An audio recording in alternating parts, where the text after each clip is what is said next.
चलो, तो हम लोगों ने लास्ट क्लास में कुछ क्वेश्चंस किए थे रियल डेप्थ अपारेंट डेप्थ के, बेसिक बेसिक क्वेश्चंस किए थे। आज थोड़ा सा अपने लेवल बढ़ाएंगे, ठीक है। पहले तो एक फार्मूला बनाने की इच्छा है मेरी, तो एक फार्मूला डेवलप करते हैं हम।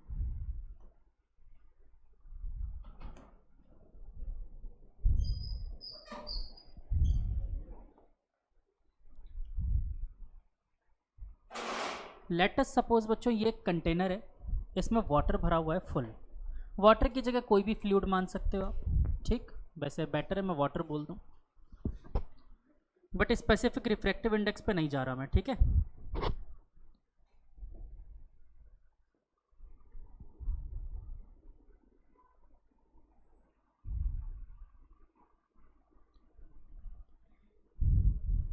यहाँ पर नीचे एक कॉइन पड़ा हुआ था बच्चों, ठीक है। बाहर से खड़ा कोई ऑब्जर्वर इसे देख रहा है, तो उसे ये कॉइन कुछ अलग पोजीशन पे दिखाई देगा। तो मैं वो देखना चाहता हूँ कि उसे कितना ऊपर या फिर नीचे दिखाई देगा, मुझे ये कैलकुलेट करना है। देखते हैं कैसे। पहले तो ऊपर या नीचे दिखाई देगा ये कैसे पता चला, तो देखो यहाँ से दो रेज जाएंगी, वही इमेज फॉर्म करेंगी। एक रेज सीधा भेज दो, सबसे आसान तरीका होता है। अगर किसी भी सरफेस से नॉर्मल के अलोंग अगर आप लाइट रे भेजते हो तो बेंड ही नहीं होती है, तो एक रे तो सीधी निकल गई। दूसरी रे को मैं एक डायरेक्शन में, पर्टिकुलर डायरेक्शन में भेजता हूँ,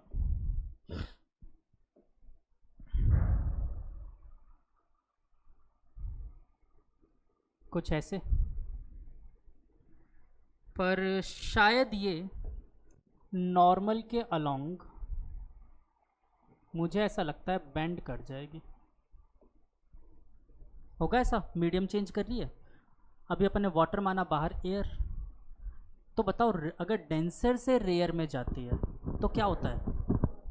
हाँ, अवे फ्रॉम द नॉर्मल, याद है मैंने डर याद करवाया था, ठीक है। तो अवे फ्रॉम द नॉर्मल मतलब ये कुछ इस तरफ खिसक लेगी, कुछ ऐसा, ठीक है, ऐसा खिसक लेगी।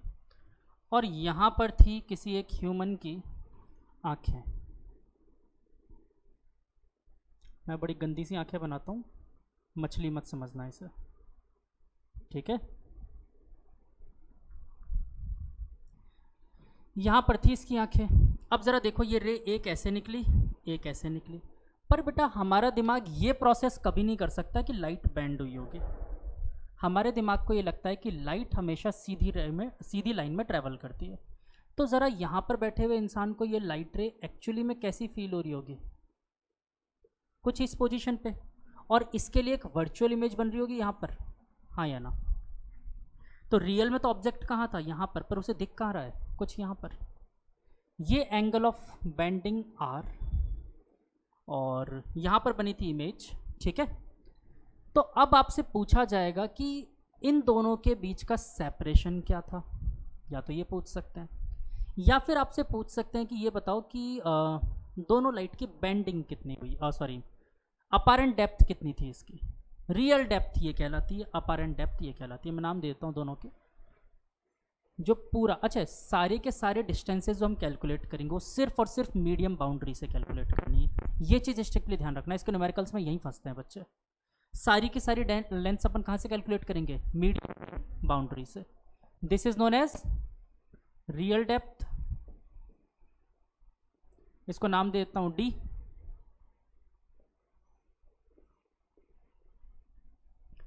और this is known as apparent depth, इसको नाम दे देते हैं डी डैश, ठीक। कोई तकलीफ नहीं। चलो अब इसे सॉल्व करने की कोशिश करते हैं। अच्छा ये सॉल्यूशन बेटा सिर्फ और सिर्फ, इस डिस्टेंस को x मान लिया, सिर्फ और सिर्फ तभी वैलिड है जब ये पैरा एक्सियल रे हो। पैरा एक्सियल रे मतलब कि इन दोनों रेज में बहुत ज़्यादा डिफरेंस ना हो, नेग्लिजिबल डिफरेंस हो, मतलब ये एक्चुअली में बिल्कुल इसके बगल में से चल रहा है, ठीक है ना। मतलब x की वैल्यू लगभग टेंड्स टू बी 0 है।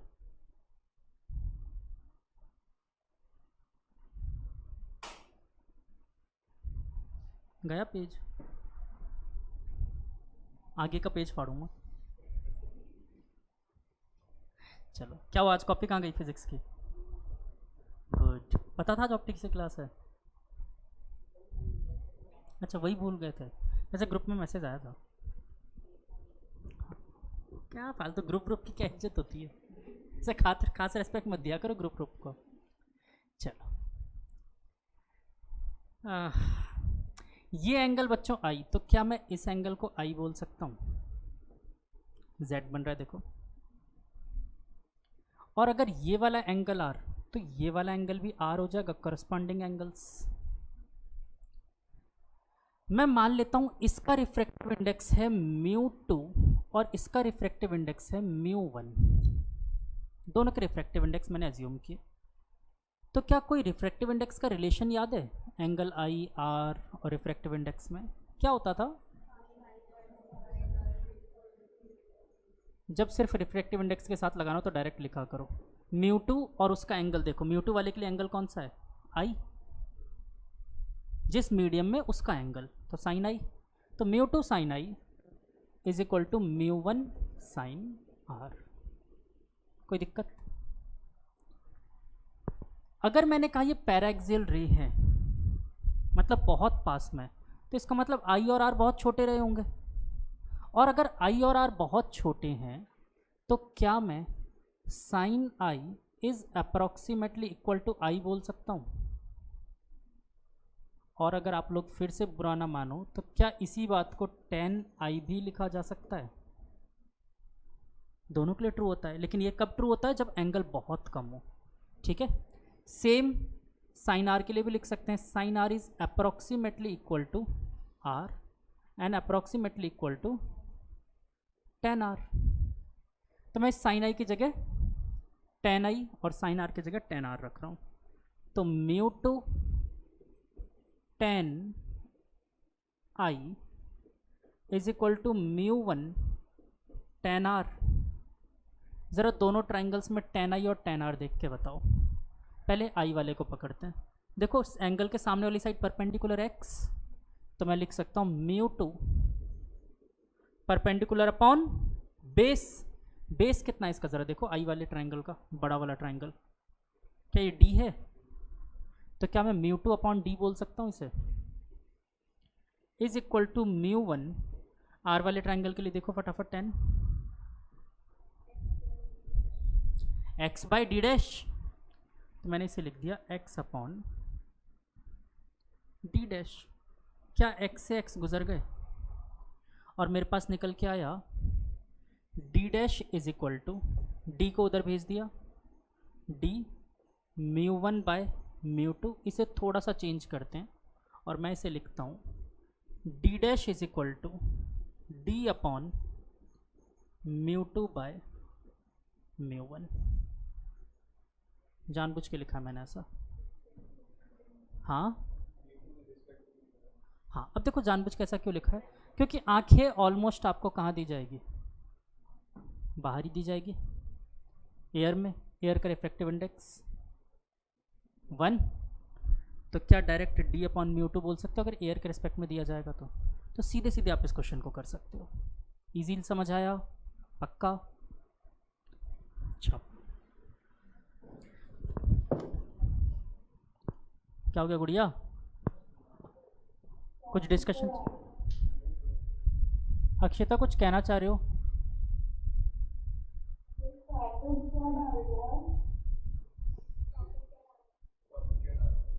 Real depth and apparent depth.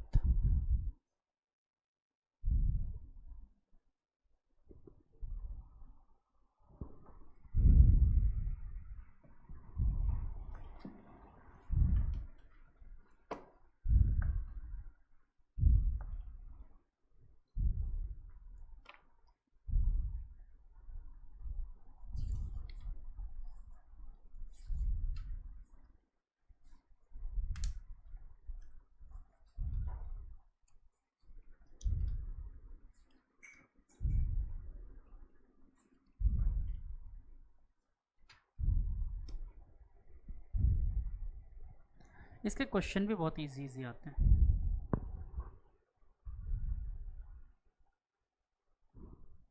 जब तक मिरर ना लगे हो।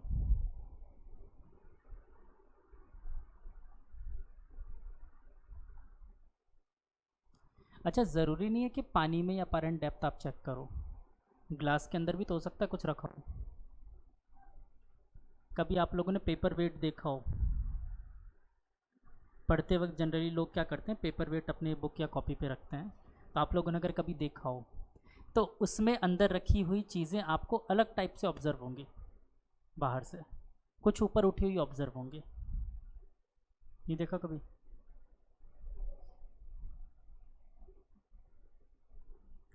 नहीं, वैसे उसको रखा तो इसलिए जाता है पेज वेज ना उड़े, मैं तो ऐसे गोल गोल घुमा के तोड़ दिया कई बार, फिर मैंने खरीदना ही बंद कर दिया।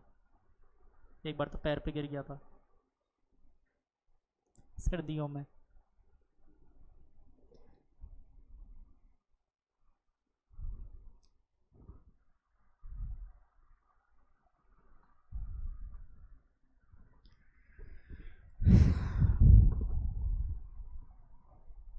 चलो एक ही क्वेश्चन करा देता हूँ इसका, बहुत टेस्टी सा।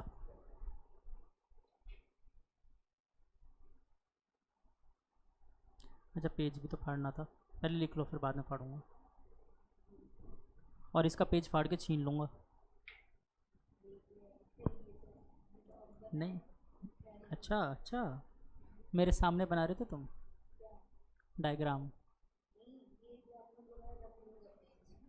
हाँ, तो ये इसलिए करूँगा क्योंकि तुम्हारे पास ये रफ कॉपी है, तुमको फेयर में छापना था, तुम लिखते नहीं वापस, इसलिए।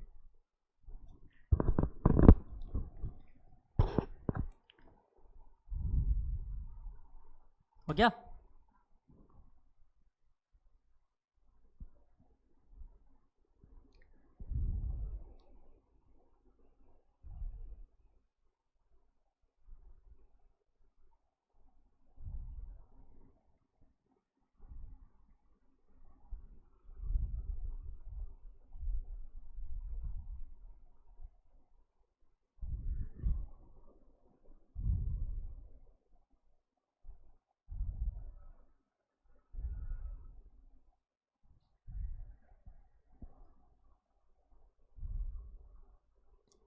अच्छा, इसे D dash is equal to D upon relative refractive index भी बोलते हैं। रिलेटिव किसके? ऑब्जर्वर के मीडियम के। अभी तो एयर था यहाँ पर, हो सकता है ऑब्जर्वर किसी और मीडियम में से देख रहा हो, वैक्यूम में से देख रहा हो, ठीक है। चलो एक टेस्टी सा क्वेश्चन लिखते हैं, हुआ नहीं? छाप लो, कोई जल्दी नहीं है।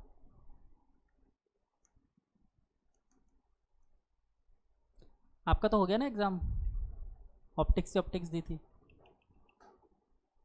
एक तो पक्का कंपाउंड माइक्रोस्कोप दिया होगा उन्होंने, तो पढ़ के जाना था ना, मैंने बोला था ये टॉपिक पढ़ जाना, एक तो पक्का है। एक प्रिज्म से चिपका दिया होगा उन्होंने, हाँ कंफर्म है। चलो लिखो क्वेश्चन, एक ही क्वेश्चन दे रहा हूँ अच्छा सा टेस्टी सा। An object lies 100 centimetre inside water,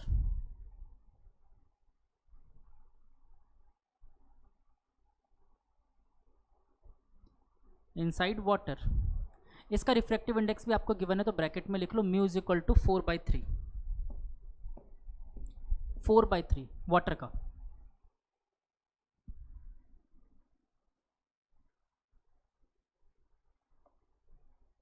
ठीक है, आगे लिखो it is viewed from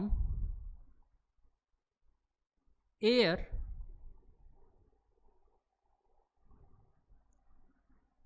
nearly normally. Nearly normally बोलने का एक्चुअली में यहाँ पर रीज़न है कि वो पैराक्सियल रेज है, ठीक है ना। बहुत दूर से देखेगा तब ये चीज़ नहीं होगी, कहानी बदल जाएगी, ठीक है ना, फिर ये फॉर्मूला वैलिड नहीं है। नियरली नॉर्मली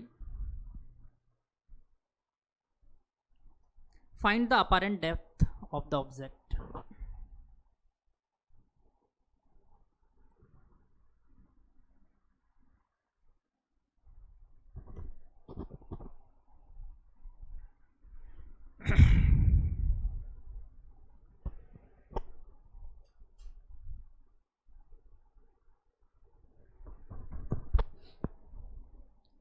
आज अंजलि क्लास ले रहा है, क्या बात है, जयपुर आ गया क्या ये?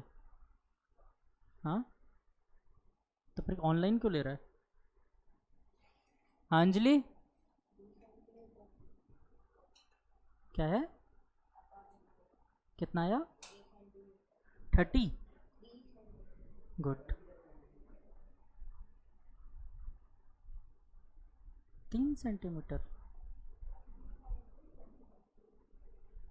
तुमने उसकी ऑब्जेक्ट की डेप्थ कितनी लिखी है? 100 सेंटीमीटर। अब फिर भी 3 आ रहा है। या मेरे को देखना तुमने क्या फॉर्मूला लगाया, मुझे बहुत क्यूरियोसिटी है यार। मैं मतलब चाह के भी कैलकुलेट कर नहीं पा रहा हूँ कि 3 आ कैसे गया। 75 करेक्ट। मैं चाह के भी मेरे को समझ नहीं आ रहा 3 कैसे आया, मैं जानना चाहता हूँ यार ये। अरे 4/3 था ढक्कन, 43 कहाँ से आ गया ये?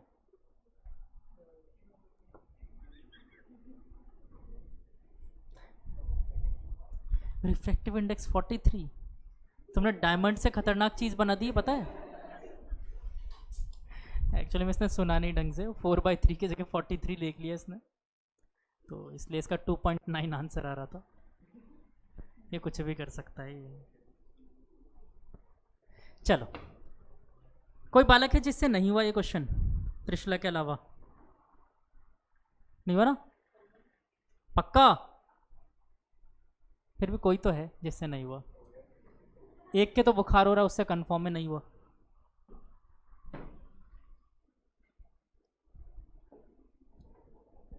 कोई है क्या हमारे बीच जिसको बुखार हो रहा हो? अच्छा, ऑनलाइन में जो बच्चे नहीं सो रहे एक बार हाथ उठाना।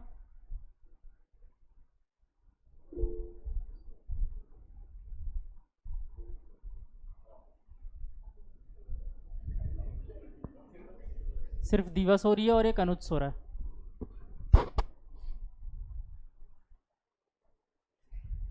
दीवा का तो चलो समझ में आ रहा है मुझे, बिजी है।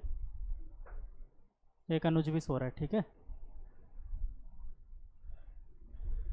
नहीं बेटा, नहीं उठाया तुमने हाथ, नींदों में रिप्लाई कर रहा है, देखो।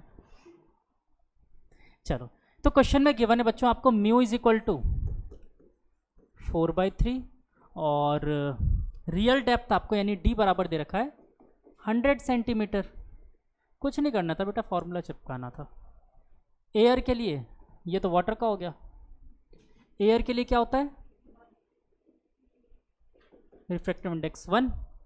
तो मैंने फॉर्मूला देखा था डी डैश बराबर डी अपॉन, अच्छा देखो, जहाँ से लाइट रे निकली थी वो ऊपर लिखा हुआ है μ2, और जहाँ गई थी मतलब ऑब्जर्वर जहाँ था वो μ1 था, है ना? ये चीज़ हमेशा याद रखना, नीचे वो है जो ऑब्जर्वर है। चाहो तो इस फॉर्मूले में यहाँ पर एडिट कर लेना, और मैं एक्चुअली में इसमें ओ की जगह ई लिखना चाहूँगा, क्योंकि ओ से कुछ हमारे गधे दोस्त ऑब्जर्वर की जगह ऑब्जेक्ट बना देते हैं, ठीक है? तो इसलिए आई, ई फॉर आई, तो बेटर रहेगा इसको ई फॉर आई, मतलब ये ध्यान रखना कहाँ पर आंखें हैं, देख रहे हैं, ठीक है? तो ये रखना। तो म्यू वाटर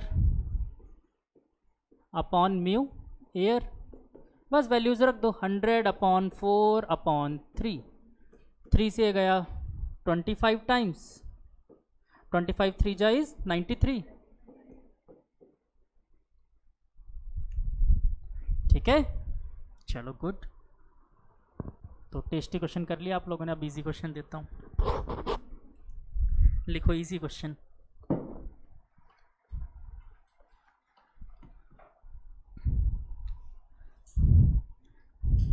तो बेटा एक पंछी है, पंछी जानते हो, वो हवा में उड़ रहा था और उसे पानी के अंदर मछली दिखी, जस्ट उसके नीचे थी मछली, मतलब नॉर्मली वो खुद पानी के सरफेस से 36 मीटर ऊपर था।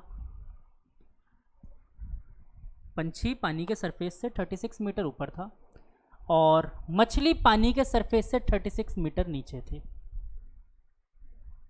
ठीक?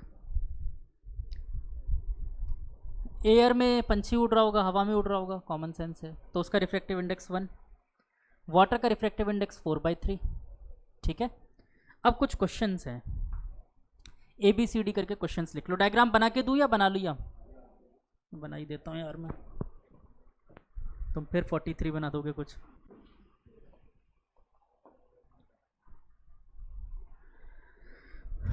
तो यहाँ पर उड़ रहा है हमारा पंछी,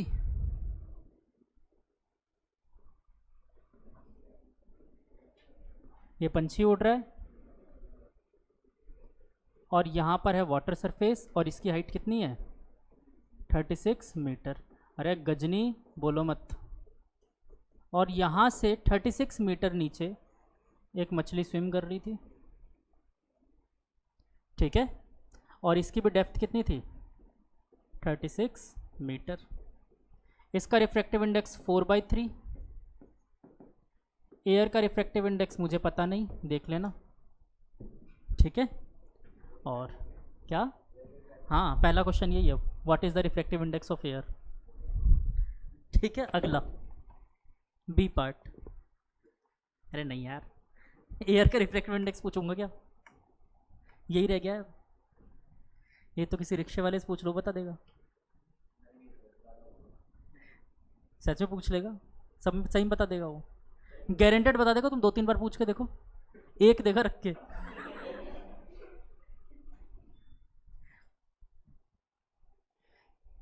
तो तुम्हें मिल जाएगा आंसर एक।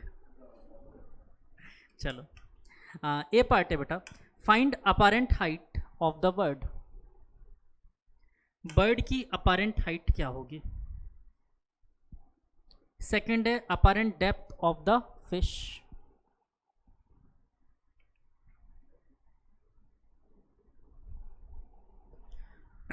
थर्ड है एट व्हाट डिस्टेंस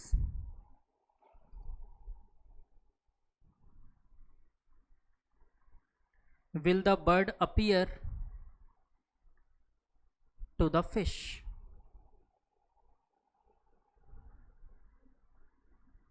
और डी पार्ट है, फिश की जगह बर्ड कर देना,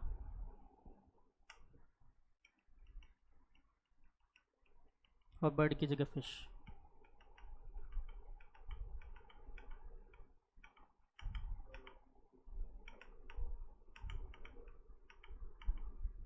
अब कुछ बच्चों के दिमाग में कन्फ्यूजन होगा कि ए पार्ट और सी पार्ट में डिफरेंस क्या है, दोनों सेम बात ही तो है ना? सेम बात नहीं है? कर लोगे फिर? करो, अगर सेम बात लग रही है तो पूछ लो, नहीं लग रही तो कर लो। हाँ तो नहीं लग रही ना, सेम बात लग रही है। तो बेटा अपारेंट हाइट या अपारेंट डेप्थ का मतलब क्या, कहाँ से डिस्टेंस? मीडियम बाउंड्री से, मैंने यही बताया था। अपारेंट डेप्थ या अपारेंट या रियल डेप्थ, कभी भी ऐसा वर्ड यूज आ जाए तो कहाँ से डिस्टेंस पूछ रहा होगा? मीडियम की बाउंड्री से, ठीक है। चलो करो ट्राई, क्वेश्चन आसान है, ये भी मुश्किल नहीं है। अगला वाला बनाएंगे थोड़ा सा मुश्किल।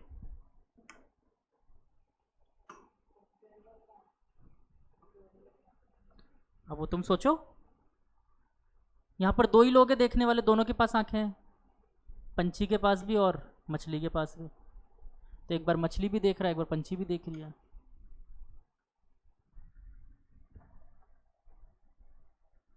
और देखो भगवान ने क्या लोचा बना के भेजा है।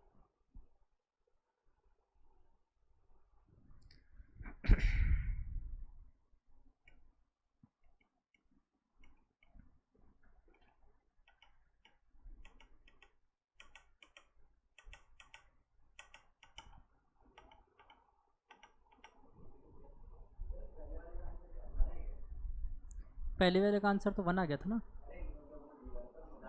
अच्छा, तो दूसरा क्या आ रहा है? नहीं, तुमने क्या कर दिया, नया अरेंज है।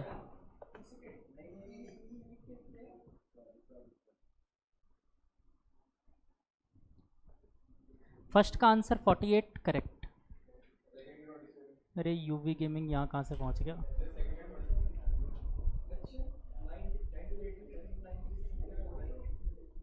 गया गया।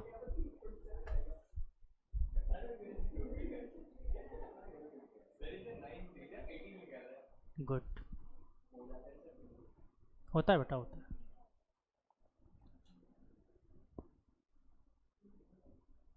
ऐसे में एग्जामिनर क्या है कि इनफाइनाइट मार्क्स देता है एग्जाम में, है हर्ष? ऐसे एग्जामिनर गलती से एग्जाम में इनफाइनाइट मार्क्स देता है, पता नहीं क्यों घर वालों को 00 लगता है। हाँ उसने तो नहीं, वो लिखता है ना ऐसे इनफाइनाइट, तो घर वालों को लगता है 00 आया है।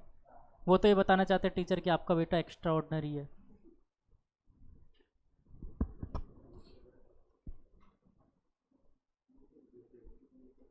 क्या तुम बताओगे ना यार? आई थिंक सही आ रहा है। Correct, good girl. तीसरा चौथा निकालो।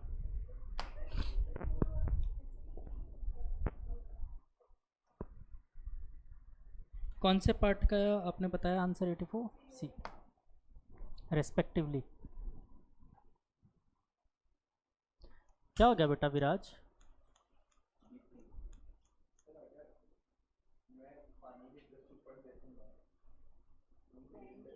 बेटा ये एक्चुअली में तुम एग्जैक्ट नॉर्मल सोच रहे हो।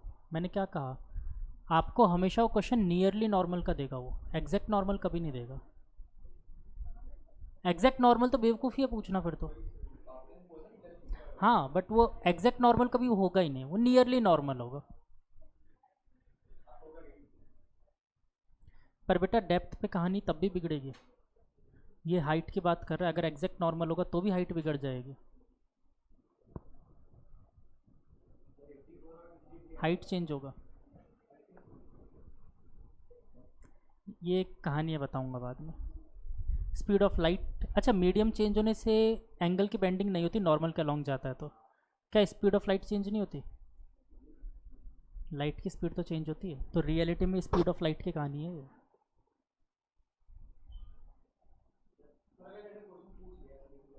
यही आंसर निकलेगा। एंगल आई और आर टेंड्स टू भी जीरो रहेगा, और क्या होगा यार? तुम बताओगे ना।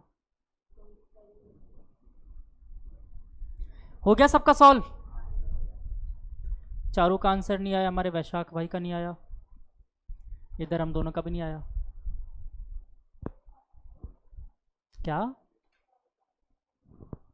बेटा और धीरे बोलो, मेरे कान बहुत तेज है।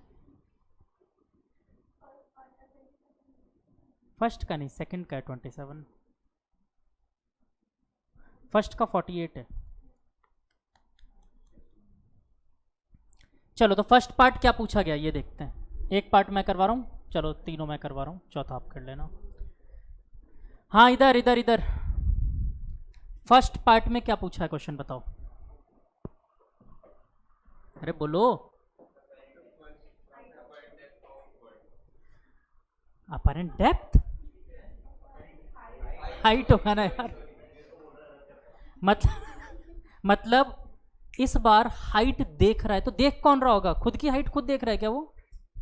नहीं, मछली देख रही होगी। मतलब आंखें इस बार किधर है? इधर, ठीक है, आंखें इधर। ऊपर अपरेंट डेप्थ मुझे निकालना है, अपरेंट डेप्थ के फॉर्मूले से निकालना है ना? वैसे तो हाइट होगा वो, तो D dash is equal to D upon mu. किसका रिफ्रैक्टिव इंडेक्स ऊपर आएगा? सोचो, ये तो आंखों आंखों वाले थोड़ी आता है, अपोजिट वाला लेते हैं अपन पहले, ठीक है ना? तो mu air upon mu water. D की वैल्यू जरा देखो कितना है, यहां से मुझे हमेशा मीडियम बाउंड्री साइड लेनी है, तो real depth is 36 metre divided by refractive index of air तो 1 हो गया, और वाटर को ऊपर मल्टीप्लाई कर दूं, ऊपर चला जाएगा। तो ऊपर जाके देखो वाटर का कितना है, 4/3। मेरे हिसाब से 3 से कट गया 9 टाइम्स, और 9 4 जा 36। चलो गुड। चेक करना पड़ता है जगे हुए और सोने हुए बच्चों का। वैसे तो मैंने गलती करी थी इस बार, पर ठीक है। और 12 4 जा 47, 48 मीटर। पहला क्लियर, सिंपल। दूसरी बार में पूछ रहा है कि इसको मछली कितनी नीचे दिख रही होगी। अब मैं देखो दोनों कहानियां क्लियर कर रहा हूं। अच्छा, अपारेंट डेप्थ में कभी ये मत सोचना कि ज़्यादा ही दिखेगा या कम दिखेगा, वो कुछ भी हो सकता है। सारी कहानी रिफ्रैक्टिव इंडेक्स पे डिपेंड करती है, कैसा है कंपैरिजन में। तो रियल में पहले तो मछली की बात कर ले, तो मछली को लग रहा था कि ये उड़ रहा था 48 मीटर ऊपर, ये खुश था कि अभी तो बहुत ऊपर है, ठीक है। इसको एक्चुअली बर्ड कहाँ दिख रहा था, 48 मीटर ऊपर यहाँ से दिख रहा था। अब दूसरा पार्ट सॉल्व कर रहे हैं हम, और सेकंड पार्ट है कि बर्ड को मछली कितना दिखाई दे रही है। तो बर्ड के लिए भी यही फॉर्मूला लगाना है, D dash is equal to, ये ए पार्ट का आंसर आ गया, B part, D dash is equal to D upon, अब देखो कौन सा मीडियम ऊपर रखोगे, दूसरा वाला, इस पर आंखें इधर है तो इधर वाला मीडियम रखोगे, तो इधर वाला कौन है, म्यू वाटर, अच्छा एयर लिखने की जरूरत है, छोड़ दो, 1 है, D36 अपॉन 4/3, ये कट गया 9 टाइम्स, 9 3 जा 28, और इस बेचारे को लग रहा है, पंछी को, कि मछली सिर्फ 27 मीटर नीचे है, इसको कुछ ऐसा लग रहा है। अब आपसे सी पार्ट में पूछा गया है कि मछली को कितनी हाइट पे लग रहा होगा पंछी, ये पूछा गया सी पार्ट में, तो अच्छा पंछी को कितनी डेप्थ लग रही है पंछी को, चलो तो 36 मीटर तो वैसे ही है, और प्लस 27 मीटर और दिख रहा होगा इसको, तो टोटल कितना दिखा सी पार्ट में, हाँ तो सी पार्ट में 84, 63 प्लस 27, अरे यार मैं पढ़ लूँ क्वेश्चन, क्या पूछा गया वो बोलो पहले, बर्ड को फिश कैसे दिखेगी, हाँ तो फिर 84 नहीं आएगा, क्या बात कर रहे हो,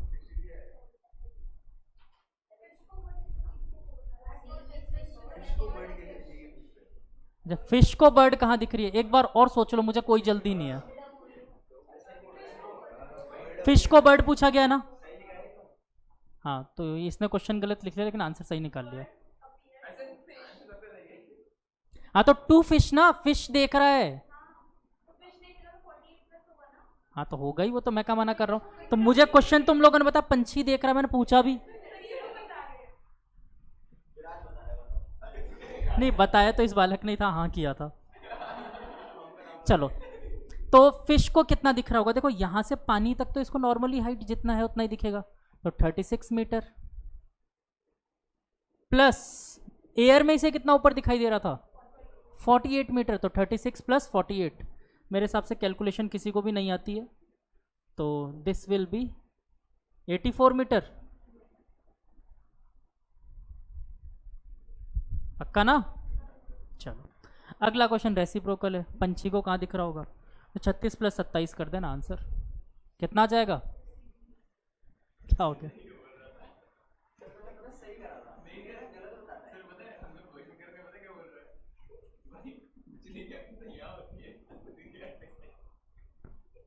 बेटा मछली को अपने पीछे तक का दिखता है, उसकी आंखें काफ़ी सही होती है, ह्यूमंस में ही, अच्छा मैं तुम लोगों को बता दूं, ह्यूमंस में भी आंखों का डिफरेंस होता है, मेल और फीमेल में, हाँ गर्ल्स काफ़ी ज़्यादा रेंज, वाइड रेंज तक देख सकते हैं, बॉयज़ नहीं देख सकते, हाँ इसी वजह से बोला जाता है girls can be a good driver, but can be, can तब यूज़ करते हैं जब होने की प्रोबेबिलिटी ना हो, कम प्रोबेबिलिटी हो, इसलिए कैन बी, वरना मे भी बोलता ना, ठीक है, कैन बी, तो कैन इसलिए बोला जाता है, रीज़न ये है क्योंकि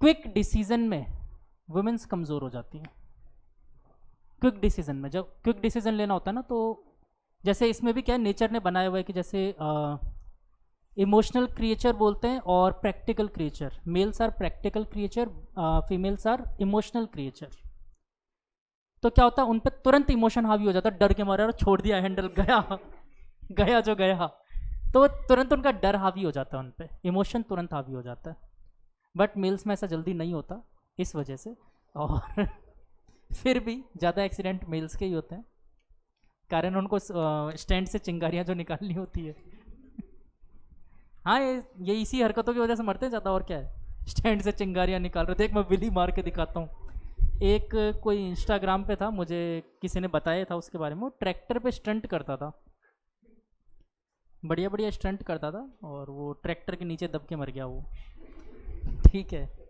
किसने कहा था करने के लिए,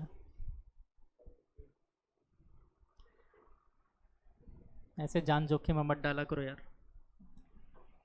और तुम तो चिंगारी बिल्कुल मत निकाला करो, ये साइकिल से चिंगारी निकालता है। ऐसे पहले साइकिल को स्टैंड पर झुका खड़ा करेगा, फिर पैडल मारेगा, फिर देखेगा, चाबी लगाएगा, देखो चिंगारी निकल रही है। एक और टेस्टी क्वेश्चन इसका चाहिए या अगले टॉपिक पे बढ़ जाऊं? बोलो, चाहिए टेस्टी क्वेश्चन? मुझे डर लग रहा है देते हुए थोड़ा सा।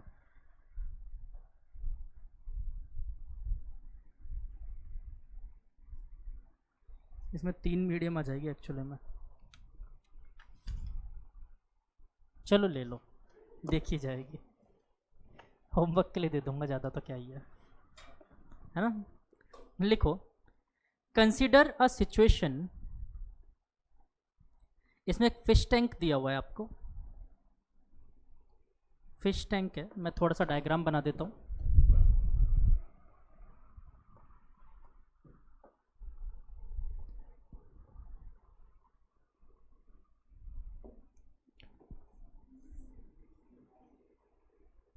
ये एक फिश टैंक है, इसकी हाइट है h।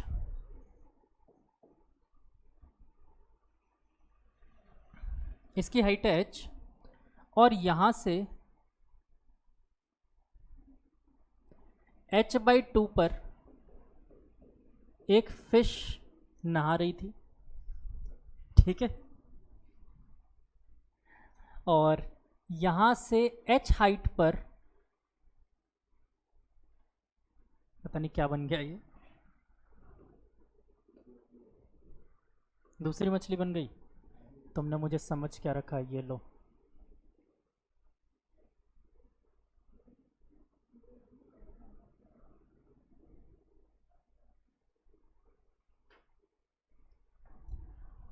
अब ठीक है यार, अब तो आंखों जैसा लग रहा है। हैं? हाँ आता है वैसा वाला, ये वाला। यार इस पे नहीं बन पाता मेरे से। नहीं, उस पे मेरे से प्रॉपर बनता था, बोर्ड पे। अब मैं भूल गया मैं कैसे बनाता था।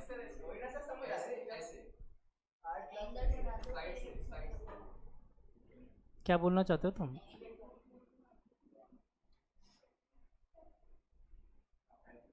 यही ना?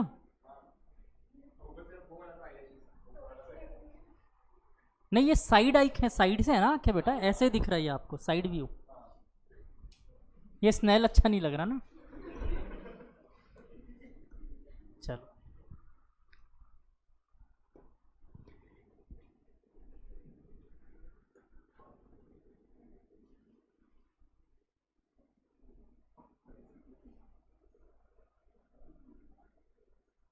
नीचे देख रहा है, देखो।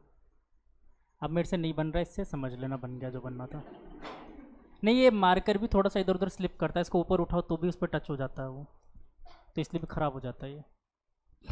हाँ, तो ये बंदा यहाँ से h हाइट पे था, ठीक है। चलो, अब ज़रा क्वेश्चन समझते हैं। डायग्राम बना दिया, पहले डायग्राम। अच्छा, नीचे मैंने एक पॉइंट बनाया, वो पॉइंट तक स्पेस छोड़ना, फिर लिखना शुरू करना। या फिर ऊपर लिख रहे हो तो ऊपर लिख लेना, या फिर डायग्राम बाद में बना लेना, ठीक है, आपकी श्रद्धा है। The bottom of the pot. अच्छा, ये फिश टैंक फुल भरा हुआ है h हाइट तक। The bottom of the pot is a reflecting plane mirror. हाँ, ये प्लेन मिरर है ये वाला नीचे। हाँ, consider the situation, the bottom of the pot is a reflecting plane mirror, ठीक है। एक प्लेन मिरर है। A small fish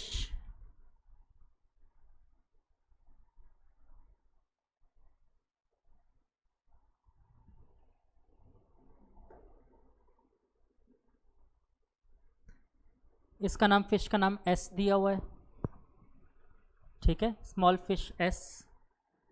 और ह्यूमन का नाम पता नहीं टी क्यों दिया हुआ है, and human T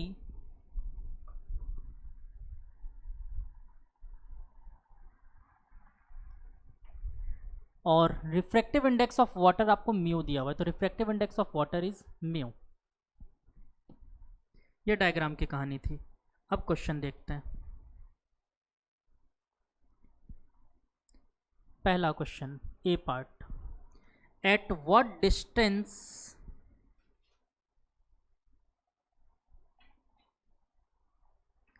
from itself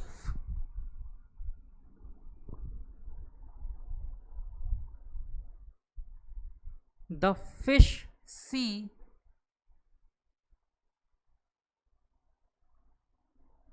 the image of eye।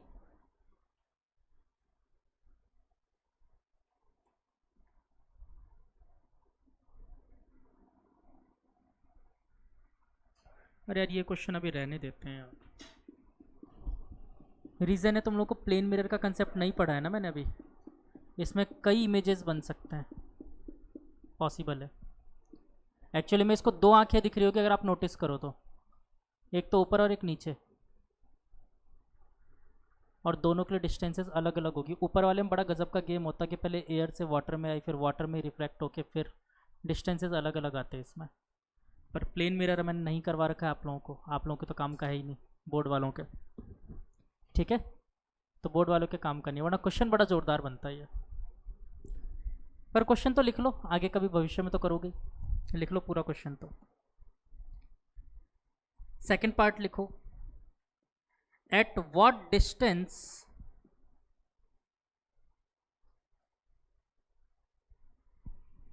From itself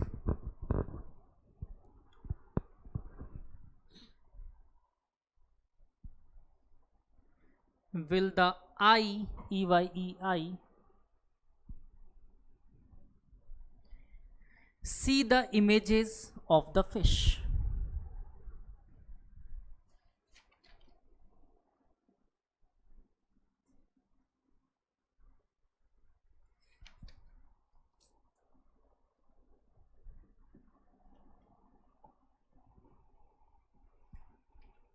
ठीक है, जिनको करना हो ये क्वेश्चन बाद में, ये जेई पॉइंट ऑफ व्यू से क्वेश्चन है। ठीक है, बोर्ड पॉइंट ऑफ व्यू से बिल्कुल भी नहीं है क्वेश्चन, क्योंकि प्लेन मिरर आपकी कहानी पूरी बोर्ड में हटी हुई है। ठीक है, हाँ नीट पॉइंट ऑफ व्यू से भी है। अगला लिखो टॉपिक, क्वेश्चन खत्म कर रहा हूँ मैं।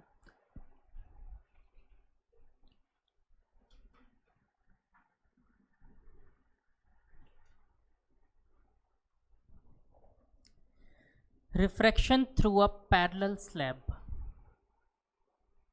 टॉपिक है, टॉपिक टॉपिक बोला तो क्वेश्चन खत्म कर रहा हूं मैं।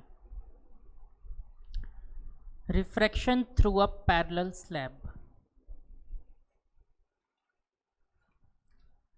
अब ये पैरेलल ग्लास स्लैब की कहानी क्या होती है, ये मेरे हिसाब से आप लोगों ने 10th में भी देखा था थोड़ा सा, ग्लास स्लैब।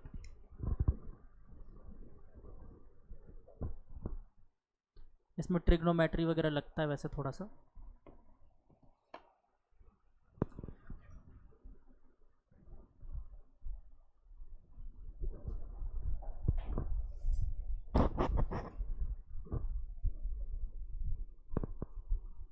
बेटा जो दिमाग में चल रहा है सोचना भी मत, ठीक है। वो नेपाल में ही हो सकता है, वो तुम सोच रहे हो कि इंडिया में ऐसा कुछ कर लेंगे और टिकटॉक वापस आ जाएगा, सोचना भी मत। इसके दिमाग में बैठे बैठे चल रहा है नेपाल में जो हो रहा है ऐसा कुछ हो सकता हो तो मेरा टिकटॉक वापस आ जाए, ऐसा कुछ नहीं हो सकता। बहुत बुरा मरेगी इंडियन आर्मी।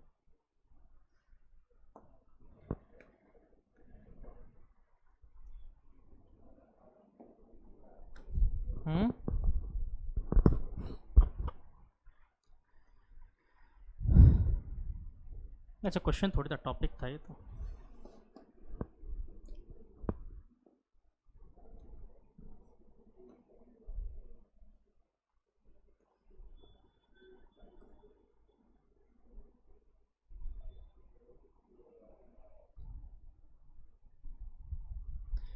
बेटा ये एक ग्लास स्लैब है और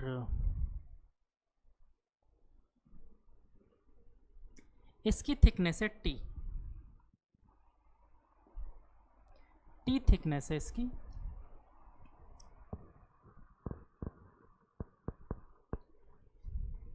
और ये पहली नॉर्मल लाइट रे, पहली नॉर्मल लाइन,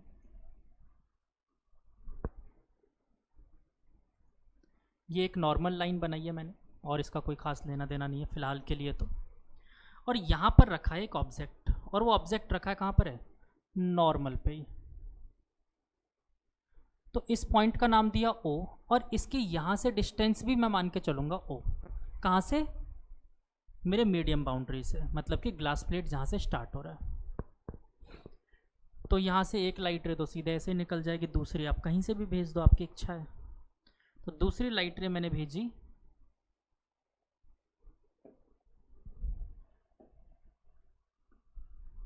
कुछ यहाँ से,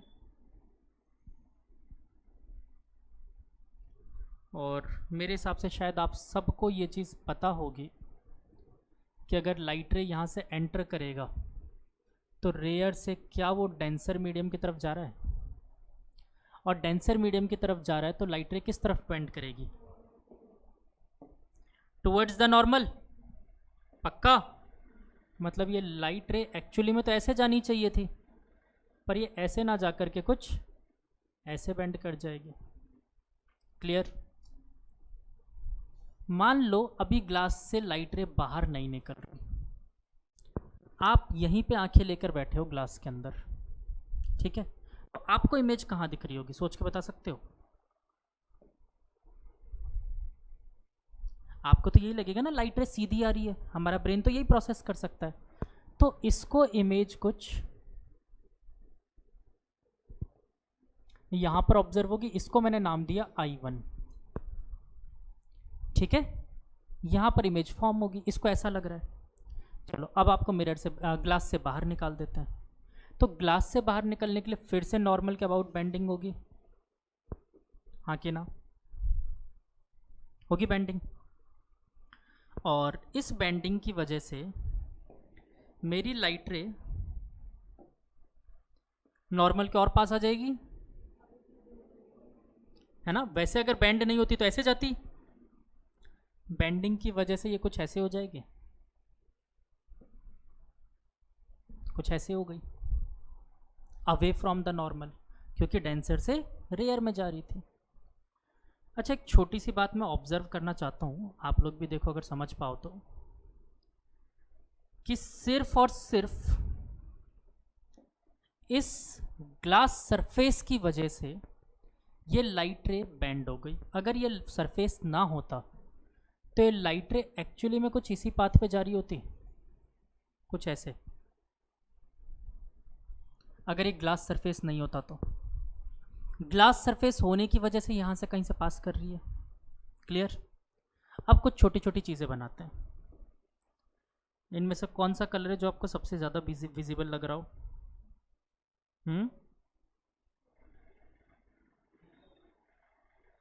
येलो उठा लूँ? चलो, तो ये पहला एंगल ऑफ इंसिडेंस। अच्छा हाँ, एक सेकेंड, इसको अगर मैं पीछे एक्सटेंड करूं तो यहाँ पर कहीं पे इमेज फॉर्म होते हुए इसको शो करेगी। यहाँ पर अगर कहीं पे आंखें हैं तो उसको यहाँ शो होगी इमेज, ब्रेन तो यही प्रोसेस करेगा। चलो, इस एंगल को नाम देता हूँ I, और जो पहला रिफ्रैक्शन एंगल था इसको मैं नाम दिया R1। अच्छा ज़रा सोचो, ये दोनों पैरेलल हैं, पैरेलल हैं तो ये Z फॉर्म करेगा, दोनों परपेंडिकुलर भी पैरेलल होंगे, तो यानी ये और ये Z फॉर्म करेगा, मतलब ये R1 तो ये भी R1 होगा। अब अगर रिफ्रैक्टिव इंडेक्स की प्रॉपर्टी से निकालोगे तो वैसे तो ये E है, एंगल ऑफ इमरजेंस, पर रिफ्रैक्टिव इंडेक्स की प्रॉपर्टी से अगर निकालना चाहो तो ये दोनों बराबर होंगे, I और E। चाहो तो मैं निकाल के दिखा देता हूँ, क्यों मानना मेरी बात, मत मानो। पहले वाले में लाइट रे कहाँ से कहाँ जा रही है, एयर से ग्लास में, हाँ या ना। ये मैंने शायद बता दिया तुम लोगों को, मुझे ऐसा लग रहा है ये चीज़ मैं बता चुका हूँ कि एंगल I और E बराबर होता है। हाँ अच्छा, एक किसी क्वेश्चन में मैंने बता दिया था ये, तो बताऊँ वापस, एक बार देख लो पीछे पलट के आराम से। एक मैंने क्वेश्चन करवाया था सर्कल वाला, कुछ बच्चे शायद ऑनलाइन थे और उन्होंने कुछ लिखा नहीं, बस ऑनलाइन बैठे हुए थे। मुझे पता नहीं क्यों ऐसा लग रहा है ना? गुड। 6-7 कॉपियाँ रखा करो फिजिक्स की, ज़रूरी होता है, इसी से लगता है हम पढ़ रहे हैं, वरना ऐसे क्यों लगेगा। कम से कम 3 बुक खरीदा करो। बुक भी खरीदते हो ना कोई भी, तो 3 खरीदा करो, एक पढ़ने के लिए क्लास वर्क, एक होमवर्क और एक रिवीजन। ठीक है, 3 बुक्स रखा करो। क्या इसने भी नहीं लिखा क्या? तो कॉपी बंद कैसे कर लिया फिर? क्वेश्चन भी कर रखा है या अलग से भी लिख रखा है? नहीं, वो मैंने जहाँ बताया था वो कहाँ है? सब कुछ लिख रखा है। मैंने बताया था वो कहाँ है? अच्छा, वो एंगल आई और ई बराबर होगा वो। और बाकी आप नीचे अलग से भी लिखवाए थे यहाँ पे, तो ये ब्लॉक्स करके भी बताया था, पैरेलल होनी चाहिए लाइंस। चलो गुड, शाबाश। हवा लक मिल गया ना? तो क्या बताऊँ ये प्रॉपर्टी वापस, एंगल आई और ई बराबर होगा। देख लेना, उसमें sine I by sine R one लिखोगे और इसमें लिखोगे sine R E by R one, दोनों का रिफ्रैक्टिव इंडेक्स बराबर करोगे, आर वन से आर वन कट जाएगा तो साइन आई बराबर साइन ई और ई बराबर आई बनेगा। ठीक है, बहुत सिंपल सी बात है। तो यहाँ से मुझे एक बात पता चलती है, अगर ये दोनों सरफेसेस पैरेलल हैं तो angle I is equal to angle E, ये पहली बात क्लियर हो गई। ठीक है, एंगल ऑफ इमरजेंस और एंगल आई बराबर होगा, मतलब ये दोनों लाइट रे पैरेलल थी, ये दोनों लाइट रे पैरेलल थी। तो बेटा इसकी वजह से कितना शिफ्ट हुआ, ग्लास सरफेस की प्रेजेंस की वजह से कितना शिफ्ट हुआ, इसको तो मैं कहता हूं डी। ये जो शिफ्टिंग हुई इसको मैं नाम दूंगा डी। और एक्चुअल ऑब्जेक्ट यहां पर था, एक्चुअल इमेज इसके बाद ग्लास सरफेस के बाद मुझे यहां कहीं दिख रहा है, तो इस सेपरेशन को नाम दूंगा मैं एस दे दो, एक्स दे दो, वैसे शिफ्ट बोलते हैं इसे, तो एस नाम दे दिया मैंने। ठीक है, शिफ्ट की वजह से एस नाम दे दिया। मेरा टारगेट है दोनों चीज़ें निकालना, एस और, क्यों होगा सेम बेटा?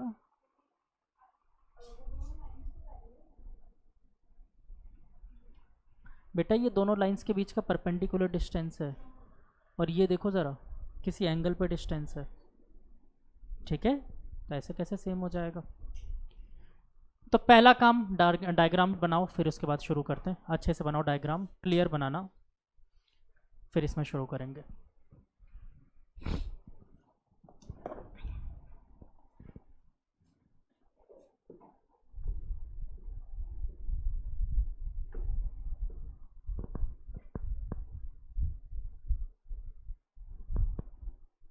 अरिचित ने माइक अनम्यूट इसलिए नहीं किया बिकॉज इट डेफिनेटली कहीं घूम रहा है और इसकी आवाज़ आएगी माइक में, पहले भी 1-2 बार हो चुका है।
तुम में से कोई आज ही रे ऑप्टिक्स का लास्ट लेक्चर पढ़ के आया है?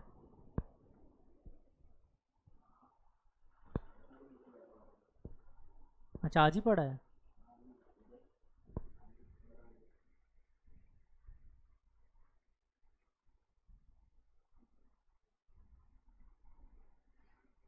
अब पता नहीं कोई समझदार फ्लूइड मैकेनिक्स पढ़ रहा है, कोई हीट ट्रांसफर पढ़ रहा है, और कोई तो पता नहीं बेसिक मैथमेटिक्स पढ़ रहा है। ये तो और भी गजब हो गया। क्या? मैं देख सकता हूँ ना, क्या देख रहे हो चीज़ मुझे पता चलती है ना। हाँ, मेरे चैनल पे नहीं, मेरे चैनल से किसी ने रे ऑप्टिक्स लेक्चर 5 पढ़ा है भाई।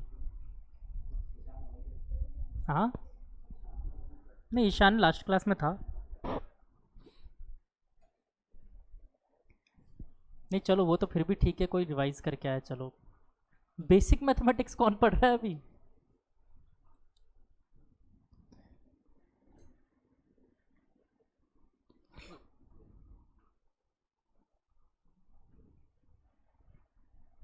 चलो डन।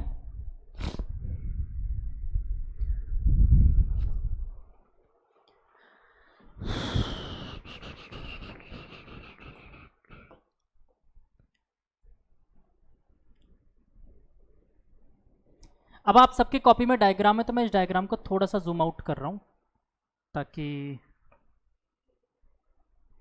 मेरे पास डायग्राम देखते हुए कुछ लिखने का ऑप्शन बचा रहा है। पहला केस, इसमें मैं केस बाय केस सॉल्व करता हूँ इसे, ठीक है। पहला केस पकड़ते हैं बच्चों कि जब आप ग्लास के अंदर आपकी आंखें थी, ठीक है, ग्लास के अंदर थी आंखें, तो क्या ये कुछ वैसा ही केस नहीं दिख रहा? दो मीडियम्स हैं, रियल डेप्थ, अपारेंट डेप्थ, ऐसा कुछ निकाल सकते हैं। तो देखो, जब ग्लास के अंदर आंखें थी तो मैं रिफ्रैक्टिव इंडेक्स ग्लास का तो म्यू लेने वाला हूँ, म्यू ग्लास, और एयर लिख ही नहीं रहा मैं, ज़रूरत ही नहीं है, 1 होता है, ठीक है ना, तो उसकी जगह 1 लिख दूंगा। तो देखो, रियल डेप्थ ऑब्जेक्ट की कितनी है यहाँ से? ओ, मैंने क्या कहा था, जो पॉइंट का नाम है वही डिस्टेंस मान लेंगे अपन, है ना, इस मीडियम से। तो डी की वैल्यू है मेरी ओ। अच्छा, ये वाला डी नहीं है, ये अपना रियल डेप्थ अपारेंट डेप्थ वाला है। और डी डैश की वैल्यू कितनी है? I1, यही है। तो कुछ फॉर्मूला लिखा था अपन लोगों ने, D dash is equal to D upon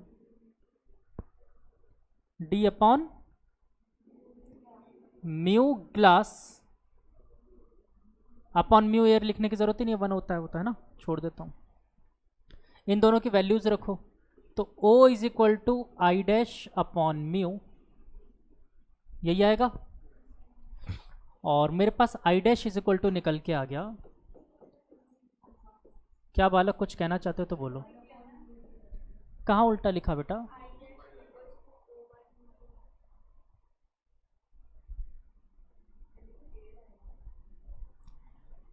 एक सेकंड में फिर से करेक्ट कर देता हूँ बेटा। D dash is equal to, तो डी डैश आई डैश, अच्छा ओके, एक मिनट, मैं क्या कर रहा हूँ। आंखें जहाँ होती थी तो मीडियम अपोजिट लिया जाता था, सॉरी बच्चे, जहाँ आंखें होती थी उसके अपोजिट में मीडियम लेते थे ना, तो 1 अपॉन म्यू जी होना चाहिए था। ये भी तो गलती करी अपन ने, रुको, नो, कोई बात नहीं, सब वापस आ जाएगा।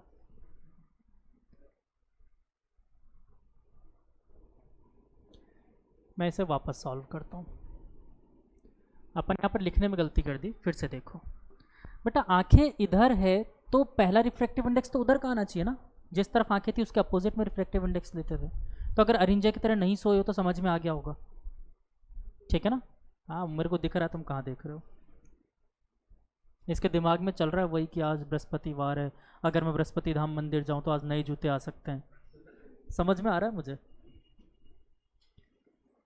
D dash is equal to D upon, तो बेटा पहले तो म्यू एयर आना चाहिए और ऊपर आएगा म्यू जी, क्योंकि नीचे आता है वैसे तो डिवाइड में, है ना। आंखों के अपोजिट वाला रिफ्रैक्टिव इंडेक्स पहले लेते हैं ना अपन, दूसरा बाद में लेते हैं। वैल्यूज रखो, तो डी डैश की जगह है I1 is equal to O into mu G. Result सही आया था, रिजल्ट याद था मुझे, ठीक है। चलो पहले इक्वेशन क्लियर। अब दूसरे इक्वेशन के लिए सोचते हैं। दूसरी बार आंखें आपकी इधर है ना, इस बार आपके लिए ऑब्जेक्ट कहां पर है? ऑब्जेक्ट O नहीं है, ऑब्जेक्ट इस बार I डैश ही है। We assume it is as a virtual object. एक क्वेश्चन मैंने करवाया था वर्चुअल ऑब्जेक्ट, अगर याद हो तो, जब मिरर का मैं क्वेश्चन करवा रहा था तब मैंने बताया था अज्यूम कर लेना वर्चुअल ऑब्जेक्ट, मल्टीपल मिरर से रिफ्लेक्शन कर रहे थे जब, वर्चुअल ऑब्जेक्ट अज्यूम करना। तो यहां पर अज्यूम करेंगे हम कि बेटा यहां से तो ग्रीन वाली रे ही है ना मेरी, जो है वो I डैश वाली, तो मैं इसे वर्चुअल ऑब्जेक्ट ही अज्यूम कर सकता हूं। तो मैंने वर्चुअल ऑब्जेक्ट अज्यूम किया। तो इस वाले कहानी के लिए देखो, इस बार रिफ्रैक्टिव इंडेक्स फिर से फॉर्मूला लगाएंगे वही, डी डैश इज इक्वल, अच्छा पहले तो डी डैश और डी की वैल्यू लिख लेते हैं। तो डी डैश इस बार मेरे लिए क्या होगा बच्चों? Apparent depth, that is I होगा अपैरेंट डेप्थ। और डी कितना होगा? ऑब्जेक्ट रियल डेप्थ मेरे ऑब्जेक्ट की, I डैश या I1 सॉरी, तो ये I1 हो गया, जिसको मैं चाहूं तो O इंटू म्यू जी भी रख सकता हूं इक्वेशन 1 से, है ना। और अब अपन इक्वेशन लिखते हैं D dash is equal to D upon, आंखें कौन से मीडियम में? एयर में। अपोजिट वाला पकड़ के चलना है, तो पहले कौन आएगा? Glass, mu glass into mu air. क्या हो गया? क्लियर हो रहा है? अब नहीं क्लियर? पक्का ना? बंदूक की जरूरत तो नहीं है? चलो डी डैश की वैल्यू रखो I is equal to, D की वैल्यू बच्चों O इंटू म्यू जी है। सब सही तो लिखा है? कुछ गलती तो नहीं की? फिर से देखो, ऑब्जर्वर की कहानी कुछ गलत कर दिया हो।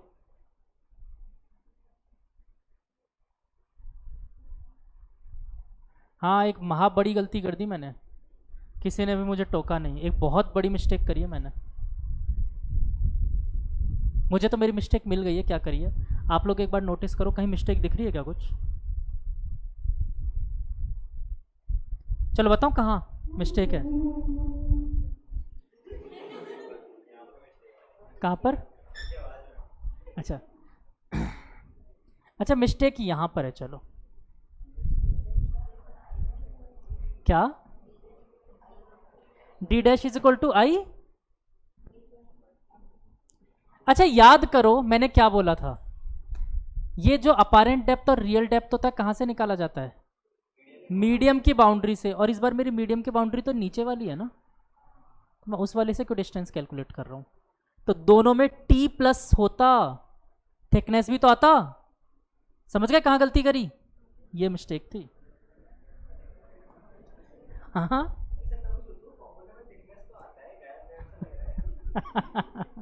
नहीं बेटा, ये गलतियां करनी चाहिए, इनसे क्या होता है कि आपको फिर हमेशा के लिए चीज़ें समझ में आ जाती है। और ऐसे इसमें भी क्या होता बेटा, यहाँ पर प्लस T आता, जिसको मैं क्या बोल सकता हूँ?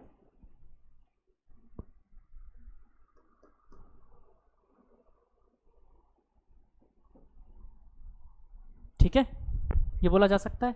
अब वैल्यूज रखते हैं, तो I T plus I is equal to, D की जगह क्या आ गया बच्चों? T plus mu G upon mu G. Simple, simple है ना, क्या दिक्कत है? तो यहां पर T रखा plus I is equal to, यहां पर म्यू जी से दोनों को डिवाइड किया तो O plus T by mu G बचेगा। बोलो मुझे रियल में क्या चाहिए था? S, और S क्या होता? O माइनस अगर मैं I कर दूं तो क्या मुझे S मिल जाएगा?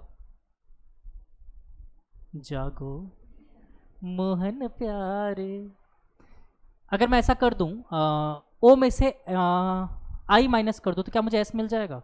तो देखो O में से I माइनस करना है मुझे, तो इम्प्लाइज दैट टी वाले टर्म को इधर भेजा, T minus T upon mu G is equal to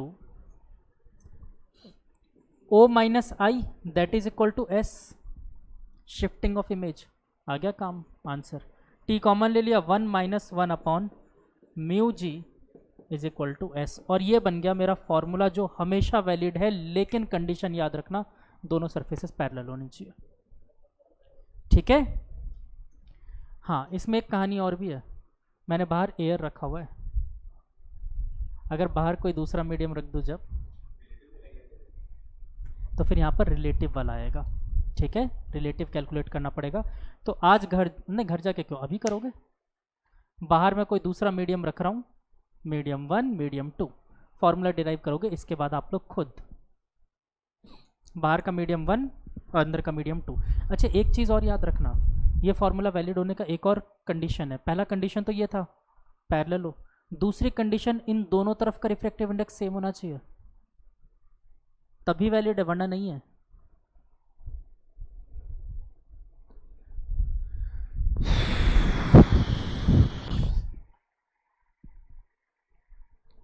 अच्छा, ये भी तो निकालना है, शिफ्टिंग कितनी हुई, ये कैसे निकालें। टी तो निकाल दिया।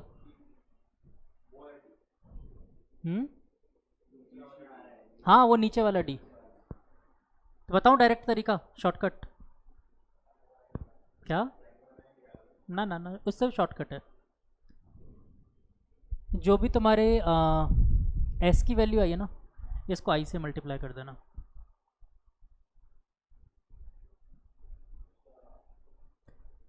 एस की वैल्यू को आई से मल्टीप्लाई कर देना, डी आ जाएगा, डी एस आई। हाँ, बस उसी से डायरेक्ट निकाल सकते हो ना। और सॉल्व करना चाहो तो बता देना, सॉल्व भी करवा सकता हूँ मैं। तो आपका मेन टारगेट होना चाहिए एस निकाल लो, डी अपने आप निकाल लोगे आई से मल्टीप्लाई करके।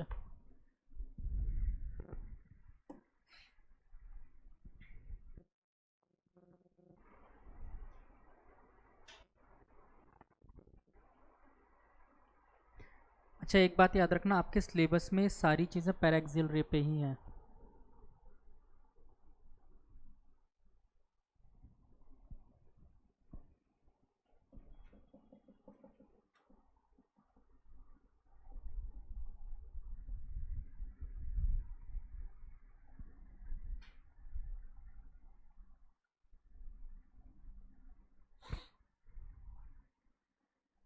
इस संडे को भी नहीं रखना ना क्लास ऑप्टिक्स का। एग्जाम्स कितने बच्चों के, ये बताओ। इधर ऑनलाइन में किसी का नहीं है, मानसी का है बस। ये गौरांगी तो सो रही होगी, नाम सुन के जाग गई। चलो रहने दो, ये संडे भी छोड़ता है। ठीक है, और अगर बोलो तो मैं फिर एक बार देख लूँगा शनिवार तक, अगर होगा तो मैसेज डाल दूंगा, वरना शनिवार तक तो चांस ये है कि नहीं रख रहा हूँ।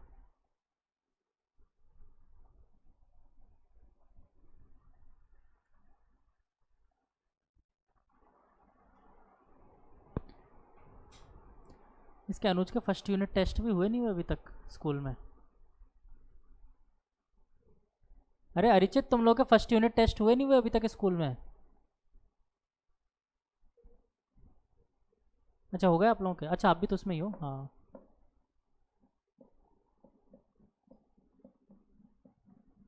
तुम लोगों ने मार्क्स वार्क्स बताए नहीं, फिर क्या हुआ। अच्छा, मार्क्स नहीं बताते, बहुत अच्छे से।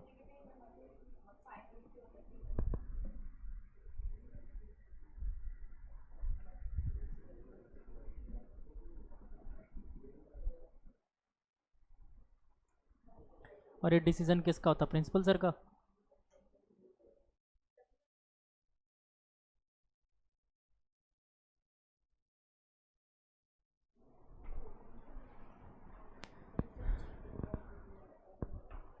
अच्छा, चीटिंग करके ले आते हो मार्क्स। गुड, ये अच्छी स्किल है बेटा, चीटिंग वाली स्किल होनी चाहिए।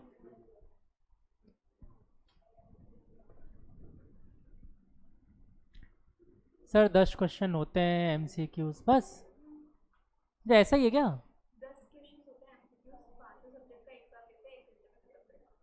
अच्छा बस फॉर्मेलिटी होती है।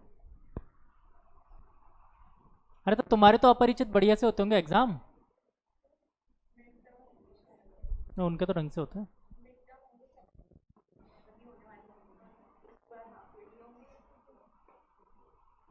बढ़िया स्कूल है तो। मंथली टेस्ट होते हैं, अच्छा। चलो मैंने एक डेरिवेशन करने के लिए कहा है तुम्हें, म्यू 1 म्यू 2 अज्यूम करके।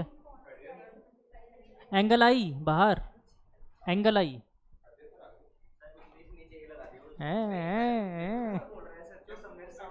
मैं डेरिवेशन देखूंगा पूरा फिर पीटूंगा। समझदार, मैं जानता था ना, नालायक। हम्म जैसे यहाँ पर आई यहाँ पर आएगा, हम्म तो अपन जो ये आई ले रहे हैं ये कहाँ से कहाँ तक मानेंगे? यहाँ तुम्हारा आई नीचे आ गया ना, वैसे मेरा आई देखो डायग्राम में ऊपर जा रहा है, मतलब कोई दिक्कत नहीं। आई तुम इस पैरेलल वाले से यहाँ तक मानोगे, ऊपर वाली लाइन से यहाँ तक। हाँ तो एक्चुअली तो बाहर ही है, तुमने इसे अंदर अज्यूम किया तो कोई दिक्कत नहीं है।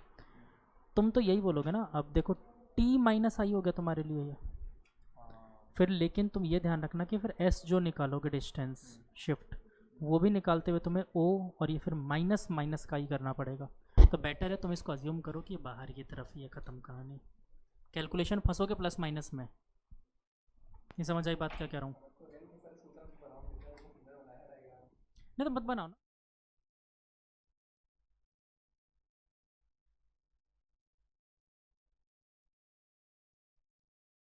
डी का फॉर्मूला नहीं था बेटा, डी डैश, अच्छा उसके लिए वो वाला डी शिफ्ट वाला, शिफ्ट के लिए एंगल आई इंटू एस, पर ध्यान रखना आई बहुत कम है, बहुत छोटा है, पैरेक्सियल रेज है। हाँ बालक, तो फॉर्मूला आई इंटू एस जो बोल रहा हूँ ना, एस की जगह फॉर्मूला लगा दो T I into 1 minus 1 upon mu, T into I 1 minus,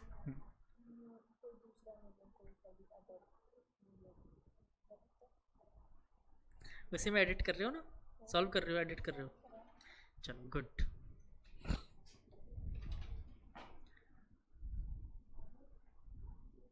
हाँ दोस्त सॉल्व करो यार, मैं वेट कर रहा हूँ तुम्हारे आंसर का।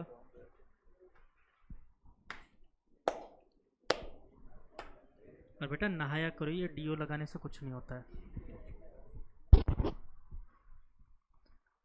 यानी क्या काला हीट छिड़क के आ गया।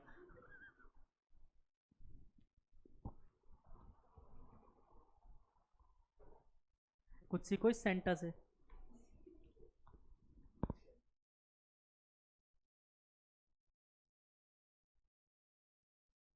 से कि जैसा परफ्यूम चाहो वैसा बनवा लो हमारे पास, तो एक दिन सॉक्स लेके क्या बना दो, वो बेचारा बेहोश हो गया।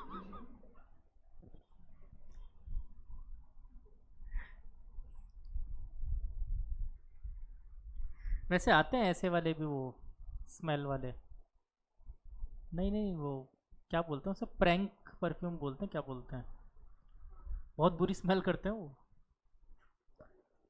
हाँ वो आते हैं वो, बहुत घटिया स्मेल्स आती है उनमें। किसी के साथ प्रैंक करना हो तो बस उसके ऊपर छिड़क दो, बस बेचारा नहा नहा के परेशान हो जाएगा, स्मेल नहीं जाएगी, बहुत घटिया स्मेल आती है उसमें, से मरे हुए चूहे की स्मेल और ऐसी ऐसी स्मेल्स, प्रैंक परफ्यूम बोलते हैं उसे।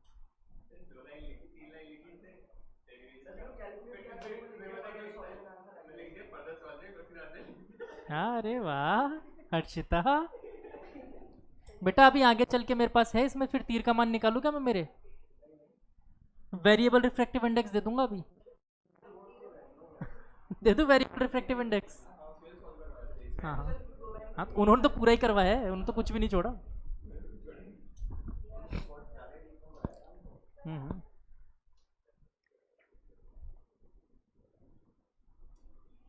चलो बहुत सिंपल था, कुछ खास था भी नहीं। तो देखो डी के लिए फॉर्मूला लिख देता हूँ मैं, इस वाले डी के लिए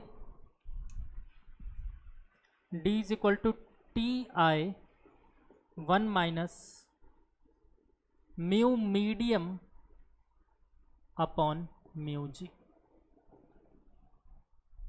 ठीक है, फिलहाल अपने पास एयर था तो एयर के लिए 1 हो जाता था। ठीक है, अगर कोई दूसरा वाटर दे दे तो वाटर अपॉन ग्लास हो जाएगा।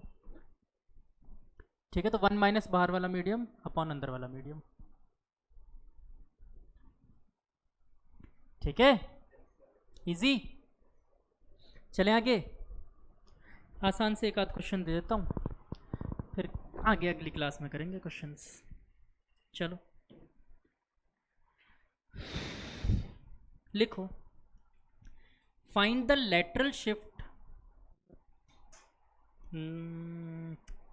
Find the lateral shift of light रे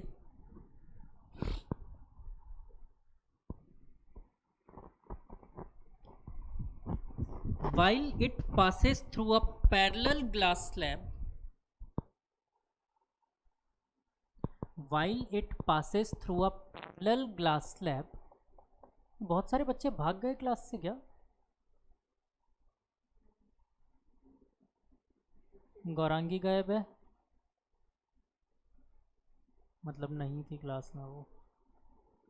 प्रणव गायब हो गया, चलो पकड़ते हैं इनको। 4 बच्चे भागे, प्राख्या भी गायब है।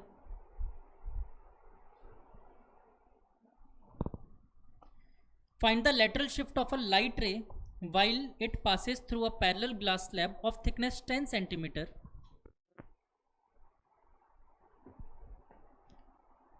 placed in air the angle of incidence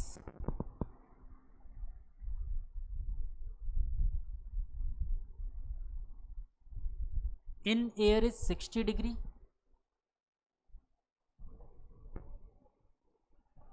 angle of reflection in glass is 45 degree,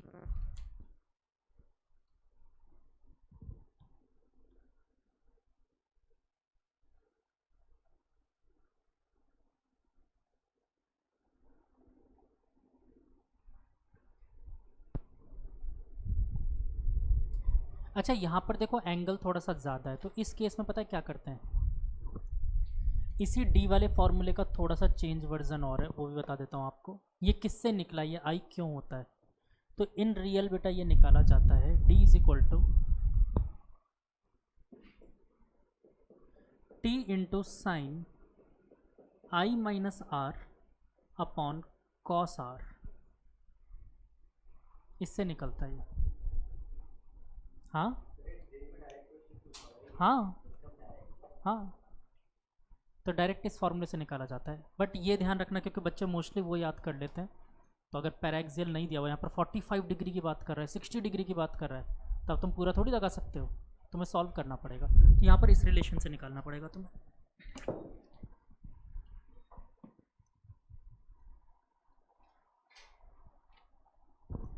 अगर इच्छा हो कि सर ये कैसे आया जानना है तो बता देना, ट्रिग्नोमेट्री लगा के निकालते हैं सर।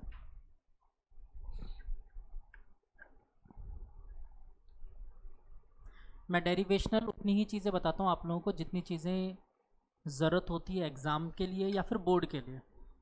जिन चीज़ों में ज़रूरत नहीं पड़ेगी मैं वहाँ पर आपको फालतू अननेसेसरी चीज़ नहीं बताऊँगा। गौरांगी ने कुछ मैसेज किया है, हाँ बेटा मानसी कुछ मैसेज किया था क्या आपने गौरांगी को?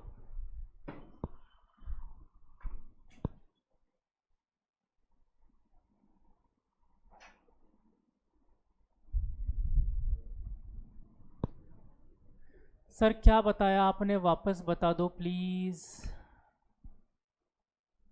कौन सी बात, क्या बताया? क्वेश्चन बताया बेटा मैंने, क्वेश्चन लिखवाया और ये फॉर्मूला बताया है डी का। इसी डी का एक फॉर्मूला ये है, जब एंगल ज़्यादा हो और एंगल बहुत कम हो तो फॉर्मूला ये रहा, कहाँ मर गया, ये रहा। अगर एंगल बहुत कम हो तो ये फॉर्मूला है, ठीक है।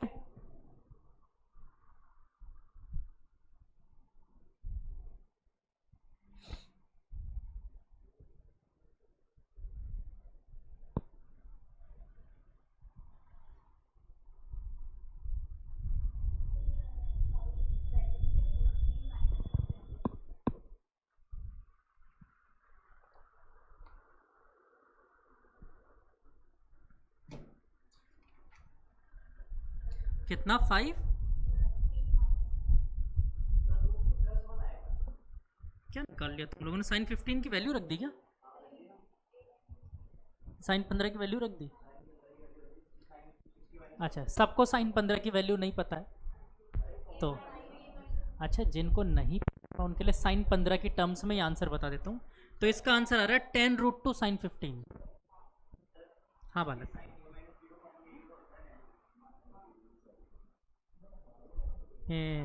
Sign A cos B minus cos A sine B है ना?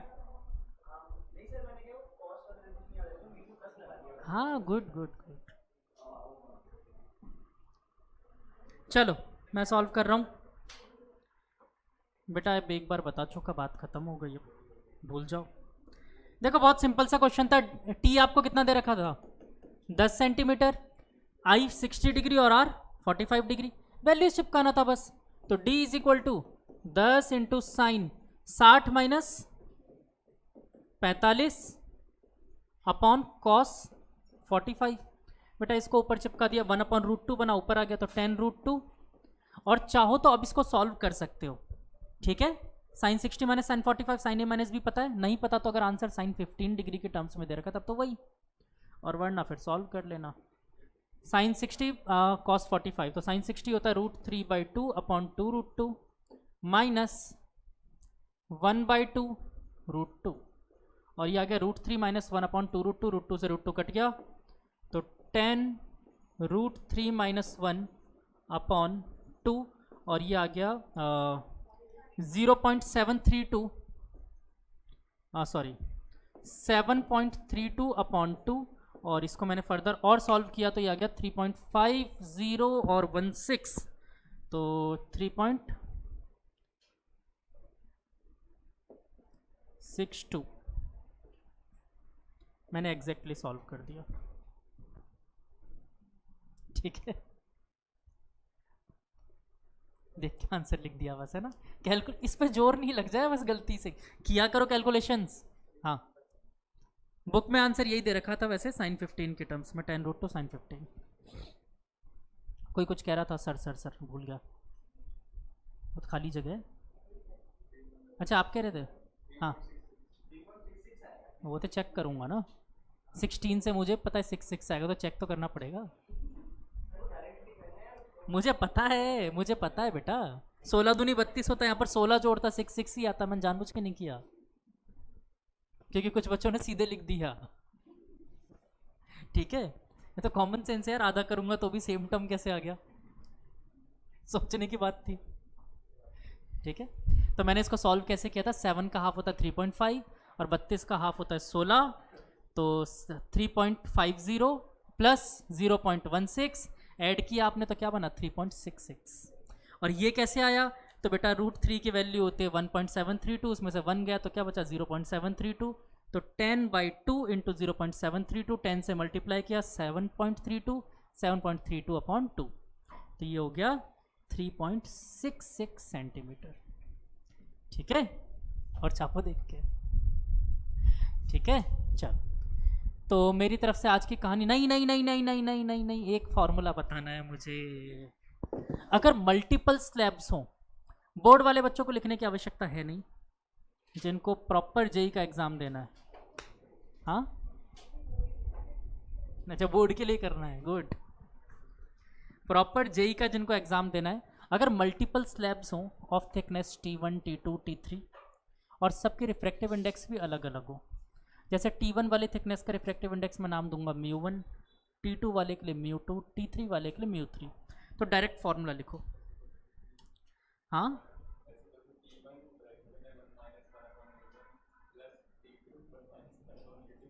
रट के बैठा है पोपटलाल, चलो लिख लो। इसमें अपारेंट शिफ्ट के लिए फॉर्मूला होता है बेटा, अपारेंट शिफ्ट यानी S is equal to T1 bracket 1 minus 1 upon μ1, मतलब जो फॉर्मूला अपन ने बनाया था ना वही as it is, T1 into 1 minus 1 upon μ1 plus T2 into 1 minus 1 upon μ2 dot dot dot dot, ठीक है, बस अब मेरी तरफ से फ्री हो आज, भागो। Thank you all of you.